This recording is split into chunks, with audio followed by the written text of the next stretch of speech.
ನಾನು ಆಗಲೇ ಹೇಳಬೇಕಾದ್ರೆ ಒಂದು ಮಾತು ಹೇಳಿದೆ.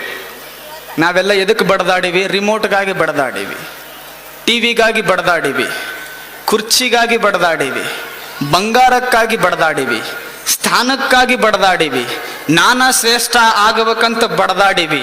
ಬಡದಾಡದವ ಜಗತ್ತಿನೊಳಗೆ ದೊಡ್ಡವಾಗ್ತಾನನು. ಹಾಗಿದ್ರೆ ಈ ಜಗತ್ತಿನೊಳಗ ಬಂಗಾರಕ್ಕಾಗಿ ಬಡದಾಡಿದವ ದೊಡ್ಡವ ಆಗೋದಿಲ್ಲ.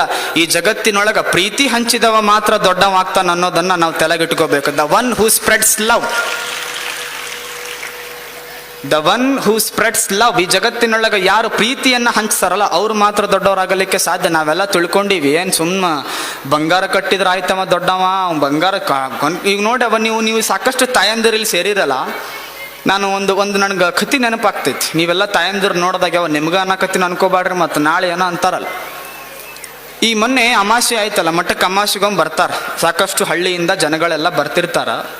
ನಾನು ಹೋದಲೆಲ್ಲ ಈ ಮಾತನ್ನು ಹೇಳ್ತಿರ್ತೀನಿ. ಒಬ್ಬಕ್ಕೆ ಮುದುಕಿ ಬಂದಿದ್ದು ಹಳ್ಳಿಯಿಂದ. ಈ ಮುದುಕಿರ ಯಾಕಂದ್ರೆ ಭಾಳ ಮಜಾ ಇರ್ತೈತಿ. ಮುಂದೆ ಕೇಳ್ರಿ, ನಾ ಹೇಳಿದ್ನಿಲ್ಲ ನಿನ್ನ ಕತಿ, ಮುಂದೆ ಕೇಳ್ರಿ ಎಷ್ಟು ಚಂದ. ಆ ಮುದುಕಿ ಬಂದು ನನಗೆ ನಮಸ್ಕಾರ ಮಾಡಿ ಆರಾಮದಿಲ್ಲಪ್ಪ ಅಂತ. ನಾನು ಆರಾಮದೀನವ್ವ, ನೀ ಹೆಂಗದಿ ಅಂತ ಕೇಳಿದ್. ನಾನು ಆರಾಮದೀನಪ್ಪ, ಏನು ಅಜ್ಜಿಟ್ಟಾನ ಚಲೋ ಇಟ್ಟಾನ ಅನ್ನೋದಕ್ಕೆ ಆ ಸೆರಗು ಹೊಚ್ಕೊಂಡಿತ್ತದು ಚಂದ. ಮುದುಕಿ ಇವತ್ತ ನಾಳೆ ಅನ್ನೋದು, ಇವತ್ತ ನಾಳೆ ಅನ್ನೋ ಮುದುಕಿ ಅದು ಹಿಂಗೆ ಸೆರಗು ಹೊಚ್ಕೊಂಡಿತ್ತು ಎಷ್ಟು ಚಂದ. ಹಿಂಗೆ ಸೆರಗು ತೆಗೆದು ನೋಡ್ತೀನಿ, ಮೈ ತುಂಬ ಬಂಗಾರ ಹಾಕೊಂಡದು, ಮೈ ತುಂಬ ಬಂಗಾರ. ನಾನು ಕೇಳಿದೆ ಮುದುಕಿಗೆ, ನಾನು ಕೇಳಬಾರ್ದಿತ್ತು, ನಾ ಕೇಳಿದ ನೆನಸ್ತು ನನಗೆ. ಆಮೇಲೆ ಯವು ನಾನೇನ ಇವತ್ತು ನಾಳೆ ಅನ್ನಕತ್ತಿ, ವಯಸ್ಸಾಗ್ಯದ. ಇವತ್ತು ನಾಳೆ ಅನ್ನಕತ್ತಿ, ನಿಂದು ಹೇಳಕ್ಕೆ ಆಗೋದಿಲ್ಲವ, ವಯಸ್ಸಾಗೈತಿ, ಬೆನ್ನು ಬಾಗ್ಯದ, ಹಲ್ಲು ಹೋಗ್ಯಾವು, ಕಣ್ಣು ಚಸ್ಮಾ ಹಾಕೊಳಕತ್ತಿ, ನಾ ಎಲ್ಲಿ ಕುಂತಿನ ಸಹಿತ ಕಾಣವಲ್ತು. ಇಂಥ ಸಂದರ್ಭದೊಳಗೆ ನಿನಗಿವೆಲ್ಲ ಬಂಗಾರ ಯಾಕೆ ಬೇ? ಯಾವರ ಅಲ್ಲಿ ಹೋಗಿ ಬಸ್ ಸ್ಟ್ಯಾಂಡ್ ಮುಂದೆ ತೊಗೊಂಡು ಹೋದ್ರೆ ಏನು ಮಾಡ್ತೀವಿ ಅಂತ ಕೇಳಿದಾಗ ಮುದುಕಿ ಏನು ಅನ್ಬೇಕು ನನಗೆ. ಭಾಳ ಚಂದ ಮಾತಾಡಿದ್ಲಿಕ್ಕೆ ನಾನು ನಿಜ ಹೇಳಕತ್ತೀನಿ ನಿಮ್ಗೆ. ಈ ಮುದುಕಿ ಅಂತಿರಲ್ಲ, ಇವು ಹಗರೂರದಲ್ಲಿ ಇವು ಮುದುಕಿಯರಾಗಲಿ ಹುಡುಗರಾಗಲಿ ಯವ್ವ, ನೀವು ತಿಳ್ಕೊಳ್ಳೇಬೇಡ್ರಿ. ವಯಸ್ಸಾಗ್ಯದ ಬಿಡು ಪಾಪ ಅಂತಿರಲ್ಲ, ನಿಮ್ಮ ಪಾಪಿನ ಮಾಡಿರ್ತಾರೋ. ಆ ಮುದುಕಿ ಏನು ಅನ್ಬೇಕು ನಂಗೆ, ಇಷ್ಟೆಲ್ಲ ಬಂಗಾರ ಯಾಕೆ ಬೇಕು ನಿನಗೆ ಇವತ್ತು ನಾಳೆ ಅನ್ನಕತ್ತೀನಿ ಅಂತ ನಾ ಅಂದೆ. ಆ ಮುದುಕಿ ಅಂದ್ಲು, ನೀ ಸಣ್ಣವ ನಿನ್ನ ಮಠಕ್ಕೆ ಬಿಟ್ಟಾರ, ನೀ ಸನ್ಯಾಸಿ ಅದಿ, ನಿನಗೆ ಗೊತ್ತಾಗೋದಿಲ್ಲ, ಸುಮ್ ಕುಂದ್ರು ಅಂದ್ಲಕ್ಕಿ ನನಗೆ. ಸನ್ಯಾಸಿ ನಿನಗೆ ಗೊತ್ತಾಗೋದಿಲ್ಲ, ಇದ್ರೊಳಗೆ ಬೇರೆ ಆದ. ಆಯ್ತಪ್ಪ, ನಾ ಸನ್ಯಾಸಿ, ನನಗೆ ಗೊತ್ತಾಗೋದಿಲ್ಲ ಬೇ. ಮತ್ತಿದು ಇಲ್ಲಿ ನಿಮಗೆ ಹಾಕೋತಿರಲ್ಲವ, ಇದು ಚಂದ ಕಾಣಲಿ ಅಂತ ಹಾಕ್ಕೊಂಡಿರ್ತೀರಿ, ಹೌದಿಲ್ಲ? ಹ್ಞೂ ಅನ್ರಿ. ಬಿಸಿ ಆಗತ್ತದ ಹೂ ಅನ್ರಿ, ಇದು ಹೊಕ್ಕ ತಂಡಿ ಬಿಟ್ಟು ಹೊಕ್ಕದು ಹ್ಞೂ ಅನ್ರಿ ಹೇಳ್ತೀನಿ. ಇಲ್ಲಿ ಹಾಕ್ಕೊಂತೀರಿ, ಅದ್ರ ಮ್ಯಾಗ ತಾಲೂಕು ಅಂತ ಹಾಕ್ಕೊಂತೀರಿ, ಹೌದಿಲ್ಲವ? ಹಾಕ್ಕೊಂತೀರಿ. ನಕ್ಕವರೆಲ್ಲ ಹಾಕ್ಕೊಂಡಿರಿ. ಅದ್ರ ಮ್ಯಾಗ ಜಿಲ್ಲಾ ಅಂತ ಹಾಕ್ಕೊಂತೀರಿ. ಅದು ಹೋಗ್ಲಿ, ಅದ್ರ ಮ್ಯಾಗ ಇಲ್ಲಿ ಅಂತ ಮತ್ತೆ ಮ್ಯಾಗ ರಾಜ್ಯ ಅಂತ ಹಾಕೊಂತೀರಿ. ಆ ಮುದುಕಿ ಅಷ್ಟು ಹಾಕೊಂಡಿತ್ತದ, ಅಷ್ಟು ಕಿವಿ ನೋಡಿದ್ರೆ ಕಿವಿ ಕಾಣೋದ್ರಲ್ಲಿ ಬರೀ ಬಂಗಾರ ಕಾಣಕತ್ತದ.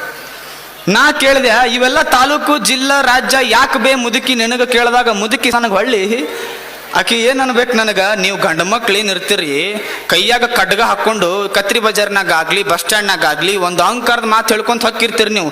ಈ ಕರ್ನಾಟಕ ನನ್ನ ಮುಷ್ಟಿಯಾಗೈತಿ, ಈ ರಾಜ್ಯ ನನ್ನ ಮುಷ್ಟಿಯಾಗೈತಿ, ನಾ ದುನಿಯಾ ಮಾಡಬಲ್ಲೆ ಅಂತ ನೀವು ಹೇಳ್ತಿರ್ತೀರಿ. ಉಚ್ಪ್ಯಾಲಿ ಕೈಯಾಗ ರಾಜ್ಯ ಇಟ್ಕೊಳ್ಳೋದು ದೊಡ್ಡದಲ್ಲ, ನಾ ಕಿವ್ಯಾಗ ಇಟ್ಕೊಂಡಿನಿ ಅಂದ್ಲಕ್ಕಿ. ಕೈಯಾಗ ರಾಜ್ಯ ಇಟ್ಕೊಳ್ಳೋದು ದೊಡ್ಡದಲ್ಲ, ನಾ ಕಿವ್ಯಾಗ ಇಟ್ಕೊಂಡಿನಿ. ನೋಡಿ, ತಾಲೂಕು ಅದ, ಜಿಲ್ಲಾ ಅದ, ರಾಜ್ಯ ಅದ, ಕೈಯಾಗ ಇಟ್ಕೊಳ್ಳೋದ ಬಾರೇನೋ. ನಡಿ ಅಂದ್ಲು. ಯಾವ ಆಯ್ತವ, ಕ್ಷಮಾ ಮಾಡಿ ನನಗೆ. ಇನ್ನೊಂದ್ಸಲ ನಿನ್ನ ತಂಟಿಗೆ ನಾ ಬರೋದಿಲ್ಲ, ಎಲ್ಲರ ಹಾಕೋ ಒಟ್ಟರ ಮನಿ ಮುಟ್ಟು ಅಂತ ಹೇಳ್ದ ಮುದುಕಿಗೆ.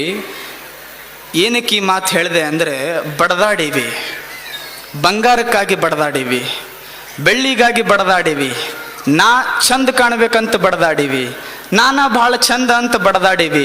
ಬಡದಾಡಿದವ ಈ ಜಗತ್ತಿನೊಳಗೆ ದೊಡ್ಡವಾಗೋದಿಲ್ಲ. ಈ ಕಿವಿ ಚಂದ ಕಾಣಬೇಕಾಗಿತ್ತು ಅಂದರೆ ಸುಮ್ಮನೆ ನೀವೇನು ತಾಲೂಕು ಜಿಲ್ಲಾ ಹಾಕ್ಕೊಂತಿರಲ್ಲವ, ಈ ತಾಲೂಕು ಜಿಲ್ಲಾಗಳಿಂದ ಈ ಕಿವಿ ಚಂದ ಕಾಣೋದಿಲ್ಲ. ಯಾವಾಗ ಈ ಕಿವಿ ಚಂದ ಕಾಣ್ತದ ಗೊತ್ತೇನ್? ಯಾವಾಗ ಈ ಕಿವಿ ಚಂದ ಕಾಣ್ತದಂದ್ರೆ ತಾಳಿಕೋಟಿ ಅಜ್ಜನ ಉತ್ಸವದೊಳಗೆ ಪ್ರತಿ ಮಾತು ಈ ಕಿವಿಗೆ ಹೋದಾಗ ಅವಾಗ ಈ ಕಿವಿ ಚಂದ ಕಾಣ್ತದ. ಕೈ ಚಂದ ಕಾಣಬೇಕಾಗಿತ್ತು ಅಂದ್ರೆ ಏನ್ ದುನಿಯಾ ಬಂಗಾರ ಹಾಕೋರಿ ಅವು, ನೀವು ಕೈ ಚಂದ ಕಾಣಕ ಸಾಧ್ಯನೇ ಇಲ್ಲ. ಕೈ ಚಂದ ಕಾಣಬೇಕಾಗಿತ್ತು ಅಂದ್ರೆ ಯಾವ ಹಸಿದಿರ್ತಾನಲ್ಲವ ಅವನಿಗೆ ಒಂದು ತುತ್ತು ಅನ್ನ ಯಾವಾಗ ಹಿಂಗ ಕೈ ಕೊಡ್ತದಲ್ಲ ಅವಾಗ ಈ ಕೈ ಚಂದ ಕಾಣ್ತದ. ಈ ಬದುಕು ಬಂಗಾರ ಆಗಬೇಕಾಗಿತ್ತು ಅಂದ್ರೆ ನೀವು ಸಾಕಷ್ಟು ಒಡವೆಗಳನ್ನು ಹಾಕೋರಿ, ಅವ ನಿಮಗೆ ಬ್ಯಾಡ ಅಂದಿಲ್ಲ. ಜೀವನ ಮಾಡ್ರಿ, ಆರಾಮಿರ್ರಿ. ಈ ಬದುಕು ಬಂಗಾರ ಆಗಬೇಕಾಗಿತ್ತು ಅಂದ್ರೆ ನಿಮ್ಮ ಬಂಗಾರದ ವಸ್ತುಗಳಿಂದ ಬದುಕು ಬಂಗಾರ ಆಗೋದಿಲ್ಲ. ಈ ಬದುಕು ಬಂಗಾರ ಆಗಬೇಕಾಗಿತ್ತು ಅಂದ್ರೆ ಅಜ್ಜನ ಉತ್ಸವದೊಳಗ ಸುಮ್ಮನೆ ನೀವು ಪಾಲ್ಗೊಂಡ್ರೆ ಸಾಕು, ಈ ಬದುಕು ಬಂಗಾರ ಆಗ್ತದ. ನಿಮ್ಮ ಬದುಕು ಬಂಗಾರ ಆಗ್ಯದ, ನಿಮ್ಮ ಬದುಕು ಪಾವನ ಆಗ್ಯದ. ಇದಕ್ಕೆ ಬಡದಾಡ್ರಿ. ಈ ಬದುಕು ಸುಂದರ ಹೆಂಗಾಗಬೇಕು ಅದಕ್ಕೆ ಬಡದಾಡ್ರಿ. ಈ ಬದುಕು ಹೆಂಗೆ ಚಂದ ಆಗಬೇಕು ಅದಕ್ಕೆ ಬಡದಾಡ್ರಿ. ಒಂದು ದಿನ ಬಿದ್ದು ಹೋಗ್ತದ. ಯಾವಾಗ ಮಣ್ಣಾಗ ಹೋಗ್ತಿ ಗೊತ್ತಿಲ್ಲ. ನಿಂದು ಎಷ್ಟೇ ಇರಲಿ, ಅದು ನಿಂದು 3 ಎಕರೆ ಇರಲಿ, 4 ಎಕರೆ ಇರಲಿ, 200 ಎಕರೆ ಇರಲಿ, 20 ಗುಂಟೆ ಇರಲಿ, ನಿಂದು ಎಷ್ಟೇ ನಂದು ಮಣ್ಣು, ನಂದು ಎಕರೆ, ನಂದು ಜಾಗ ಅಂದ್ರೂ ಮಣ್ಣಾಗ ಒಂದಿನ ಹೋಗೋದು ಖರೇನೆ. ನೀವೆಷ್ಟೇ ಬಡದಾಡಿದ್ರು ನೀನು ಇವತ್ತು 30-40 ಸೈಟ್ ಒಳಗೆ ಮನೆ ಕಟ್ಟು, 30-50 ಸೈಟ್ ಒಳಗೆ ಮನೆ ಕಟ್ಟು, ಎಲ್ಲರ ಪ್ಲಾಟ್ ಖರೀದಿ ಮಾಡು. ಆದ್ರೆ ನಿನಗಂತ ದೇವರು ಒಂದು 3-4 ಜಾಗ ಮಾಡ್ಯಾನಿಲ್ಲ ದೇವ್ರು. ಅದು ನಿನಗಾಗಿ ಶಾಶ್ವತವಾಗಿ ಕಟ್ಟಿರೋ ಪ್ಲಾಟ್. ಅದಕ್ಕೆ ಬಾಂಡ್ ಪೇಪರ್ ಬೇಕಿಲ್ಲ, ಅದಕ್ಕೆ ಖರೀದಿ ಬೇಕಿಲ್ಲ. ನೀವು ಬ್ಯಾಡ ಅಂದ್ರೂ 3-4 ಜಾಗದೊಳಗೆ ಒಂದಿನ ಹೋಗಿ ನಾವು ಕುಂದಿರ್ತೀವಿ. ಇದನ್ನ ತಿಳ್ಕೊಂಡು ನಾವು ಜ್ಞಾನಿ ಆಗ್ತಾನ. ಇದು ನಿನ್ನ ನೀ ತಿಳಿದುಕೋ ಅನ್ನುವಂಥ ಪ್ರವಚನ ಅಷ್ಟೆ. ಒಂದು ದಿನ ಗುಬ್ಬಿ ತಿಪ್ಪಿ ಕೆಬರಾಕತ್ತೈತಿ. ತಿಪ್ಪಿ ಕೆಬರ್ತಾ ಅದ್ರ ಕಾಲಾಗ ಒಂದು ಅರ್ಧ ತೊಲಿ ಕಳು ಆಗಿದ್ದ ಬಂಗಾರ ಸಿಕ್ತು ಗುಬ್ಬಿ ಕಾಲಾಗ. ಅಲ್ಲಿ ಮಗ್ಲಿದ್ದ ಮನುಷ್ಯ ಗುಬ್ಬಿಗೆ ಕೇಳಿದ, 1 ನಿಮಿಷ ನಿಂದರು ಗುಬ್ಬಿ, ನಿನ್ನ ಕಾಲಾಗ ಬಂಗಾರ ಬಂದದ್ದು, ನಾನು ಅದನ್ನು ತಗೋಬೇಕು, 1 ನಿಮಿಷ ನಿಂದರು ಅಂತ. ಅವಾಗ ಗುಬ್ಬಿ ಹೇಳ್ತು, ಏನಾಯ್ತಪ್ಪ ಅಂತ ಕೇಳ್ತು. ಅವಾಗ ಅವ ಮನುಷ್ಯ ಅಂದ, ನಿನ್ನ ಕಾಲಾಗ ಅರ್ಧ ತೊಲಿ ಬಂಗಾರ ಬಂದದ. ಅರ್ಧ ತೊಲಿ ಬಂಗಾರದ ಕಿಮ್ಮತ್ತು ಜಾಸ್ತಿ ಅದ ಗುಬ್ಬಿ, ನಿನಗೆ ಗೊತ್ತಿಲ್ಲ. ನೀ ಏನು ಹುಡುಕ್ಕೋ, ನನಗೆ ಅದು ಬಂಗಾರ ನನಗೆ ಕೊಟ್ಟು ಬಿಡು, ನಾ ತಗೋತೀನಿ ಅಂತು. ಅದಕ್ಕದು ಗುಬ್ಬಿ ಅದರ ಕಾಲೇ ಹಿಂಗೆ ಬಂಗಾರನ ಜಾಡಿಸಿ ಓದಿತ್ತಂತ ಅವನ ಮ್ಯಾಗ. ತಗೋ ಈ ಬಂಗಾರ, ಏನೈತಿ ಇದ್ರನ್ಯಾಗ ಸುಡ್ಗಾಡ್ ಕೊಟ್ಟು. ಗುಬ್ಬಿ ಬಂಗಾರ ಕೊಟ್ಟುಕೊಳ್ಳೇನೆ ಮನುಷ್ಯ ಅಂದ, ನಿನ್ನಿಂದ ನನಗೆ ದೊಡ್ಡ ಕರ್ತವ್ಯ ಆತಪ್ಪ, ನಾನು ಭಾಳ ಖುಷಿಯಾಗಿನಿ ನಿನ್ನಿಂದ ಅಂತ ಗುಬ್ಬಿ ಮನುಷ್ಯ ಅಂದ.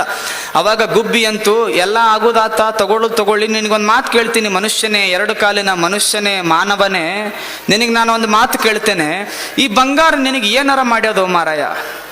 ಈ ಬಂಗಾರ ನಿನಗೆ ಏನಾರ ಮಾಡ್ಯದ? ಗುಬ್ಬಿ ಎಷ್ಟು ಶಾಣೆ ಐತಿ ಅಂದ್ರೆ ಗುಬ್ಬಿ ಈ ಮಾತನ್ನು ಹೇಳ್ತದ, ಬಂಗಾರ ನಿನಗೆ ಏನು ಮಾಡ್ಯದ ಅಂದ್ರೆ, ಅಬ್ಬಬ್ಬ ಬಂಗಾರ ನಿನಗೆ ಏನು ಮಾಡ್ಯದ ಅಂದ್ರೆ, ರಾತ್ರಿ ಹೋಗಿ ಮನೆಗೆ ಹೋಗೋದಕ್ಕನ ಹೆಂಡತಿ ಕಾಲಾಗ ಒದಿಸ್ಕೊಳ್ಳಂಗ ಬಂಗಾರ ಮಾಡ್ಯದ. ನನಗೆ ಬಂಗಾರ ಕೊಡು ಅಂತಕಿ ಪಾಪ ಬೆನ್ನು ಹತ್ತಬೇಕು, ಇದು ಹರಕು ಬನ್ನೇನು ಹಾಕೊಂಡು ಬಂಗಾರ ತರಕ್ಕೆ ಇದು ಓಡಾಡಬೇಕು ಕತ್ರಿ ಬಜಾರ್ನಾಗ ಇವಾಗ್ಯಾವ. ಅದು ಗುಬ್ಬಿ ಎಷ್ಟು ಕಿಮ್ಮತ್ತಿನ ಮಾತು ಹೇಳ್ತದಂದ್ರೆ, ಬಂಗಾರ ನಿನ್ನ ಅಣ್ಣ ತಮ್ಮನ್ನ ಬ್ಯಾರೆ ಮಾಡ್ಯದ, ಆಸ್ತಿ ನಿನ್ನ ಅಣ್ಣ ತಮ್ಮನ್ನ ಬೇರ್ಪಡಿಸದ. ಈ ಬಂಗಾರ ರೊಕ್ಕ ನಿನ್ನ ಆಸ್ತಿ ನಿನ್ನ ಅಣ್ಣ ತಮ್ಮನ್ನ ಬೇರ್ಪಡಿಸದ. ಇದು ನನಗೆ ಬ್ಯಾಡ. ನಾನು ಇನ್ನೊಂಚೂರು ತಕ್ಕೊಂತ ಹೋದ್ನಿ ಅಂದ್ರೆ ನನಗೆ ಒಂದು ಅಗಳ ಅನ್ನ ಸಿಗ್ತದ, ಒಂದು ಅಕ್ಕಿ ಸಿಗ್ತದ, ಅದು ನಾನು ತಿಂತೀನಿ, ನನ್ನ ಮಕ್ಕಳಿಗೂ ಕೊಡ್ತೀನಿ. ದೇವ್ರು ನನಗೆ ಹಂಚ್ ತಿನ್ನೋ ಬುದ್ಧಿ ಕೊಟ್ಟನ ಹೊರತು ನಿನ್ನಂತ ಹಂಚ್ ಹಾಕೋ ಬುದ್ಧಿ ಕೊಟ್ಟಿಲ್ಲ ಅಂತದು ಗುಬ್ಬಿ. ನನಗ ಹಂಚಿ ತಿನ್ನೋ ಬುದ್ಧಿ ಕೊಟ್ಟಾನ, ಹಂಚಿ ಹಾಕಿ ಇನ್ನೊಬ್ಬರ ಮನೆಗೆ ಬೆಂಕಿ ಹಚ್ಚಿ ತಿನ್ನೋ ಬುದ್ಧಿ ನನಗೆ ಕೊಟ್ಟಿಲ್ಲ ಅಂತ. ಸುಮ್ಮನೆ ಒಂದು ಗುಬ್ಬಿ ಈ ಮಾತನ್ನು ಹೇಳ್ತದಂದ್ರೆ, ಗುಬ್ಬಿ ಶ್ರೇಷ್ಠನೋ ಮತ್ತು ನಾ ಶ್ರೇಷ್ಠನೋ? ಗುಬ್ಬಿ ಶ್ರೇಷ್ಠನೋ ಮನುಷ್ಯ ಶ್ರೇಷ್ಠನೋ? ಈ ಜಗತ್ತಿನೊಳಗ ಬಡದಾಡಬೇಡ್ರಿ. ಈ ಜಗತ್ತಿನೊಳಗ ಯಾವುದು ಆಗ್ತದಲ್ಲ ಅದು ಆಗ್ಲಿ, ಯಾರಿಗ್ ಗೊತ್ತು? ನಾನು ಹೇಳ್ದ ನಿನ್ನ ಇದ್ದಂಗ ಯಾವುದು ಇರುವುದಿಲ್ಲ, ಹಂಗ ಯಾವಾಗ ಬದಲಾಗ್ತದ ಹೇಳಕ್ ಆಗೋದಿಲ್ಲ. ಈ ಜಗತ್ತಿನೊಳಗ ಬಂದೀವ್ಯಾ, ಅಜ್ಜನ ಸ್ಮರಣೆ ಮಾಡಿ, ಕಾಯಕ ಮಾಡಿ, ಜಗತ್ತಿನೊಳಗ ಗಳಿಕೆ ಮಾಡಿದ್ದನ್ನು ಸ್ವಲ್ಪ ಸಮಾಜಕ್ಕೆ ಬಳಸಿ, ಯಾವಾಗ ಆ ದೇವನ ಕರೆ ಬರ್ತಿತ್ತಲ್ಲ, ಕಣ್ಣು ಮುಚ್ಚಿ ಸುಖವಾಗಿ ಹೋಗ್ಬಿಟ್ರೆ ನಿಮ್ಮ ಜನ್ಮ ಪಾವನ ಆಗಲಿಕ್ಕೆ ಸಾಧ್ಯ ಇದೆ. ಇದು ನಿನ್ನ ನೀ ತಿಳಿದುಕೊ.